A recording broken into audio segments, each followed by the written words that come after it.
So for the women who have been in isolation season, how are you doing? I really want to tap in and see what's going on, because for me, I feel like I was in isolation season for maybe 5 years, and God stripped so much away from me. He's taken me out of certain environments, of course, and has pruned me, has given me wisdom and whatnot, and it's a blessing, but it was very, very lonely. Now, with that being said, many of us who come out of isolation season, we come out of it with no friends, or to little to no friends, of course. However, y'all, so now not only was I in isolation season, but I am a wife and a mommy, a stay-at-home mom. And now I'm out of that and being able to socialize, going to school and whatnot.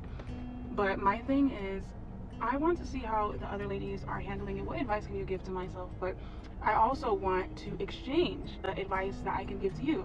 Honestly, I would say to be very cautious when you get out of isolation season, and use discernment, stay in prayer. That same armor that God protected you in that season, come out of it with that armor on, okay? Because it's going to even get more difficult in a sense, because of course you have been kept away and you've been protected, and of course you are wiser. So now you get out of that, the enemy is going to send individuals, he's going to send distractions or whatnot, just to see if you are able to pivot, to see if you are able to make it through the storm.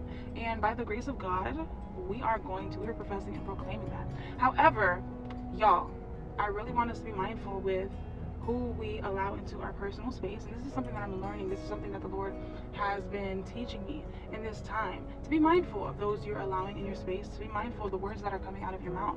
I know many of us, especially myself, I have always been excited to get to know people, always been open, honest, and thinking that my honesty and me being open is a good thing. It can be. However, sometimes it could be turned as a tool to be used against you. The enemy is so crafty and could use this against you being open and honest, to cause destruction. So for myself, I'm also speaking to myself, I need to be wise in this season and not be too forthcoming with information, not be too forthcoming to I guess create bonds. Of course, a lot of people trauma dump and whatnot, and when you're getting to know the next person, they typically pour out on you, you pour out on them. That's how the exchange typically happens, and that's what we call trauma bonding.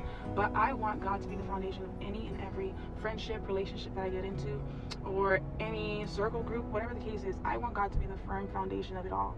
But what I want to say to you and ask you is, how do you identify that this is a God-sent friend, this is a God-sent collaboration, this is a God-sent business deal? How do you identify that? For me, I'm learning to identify that by shutting my mouth.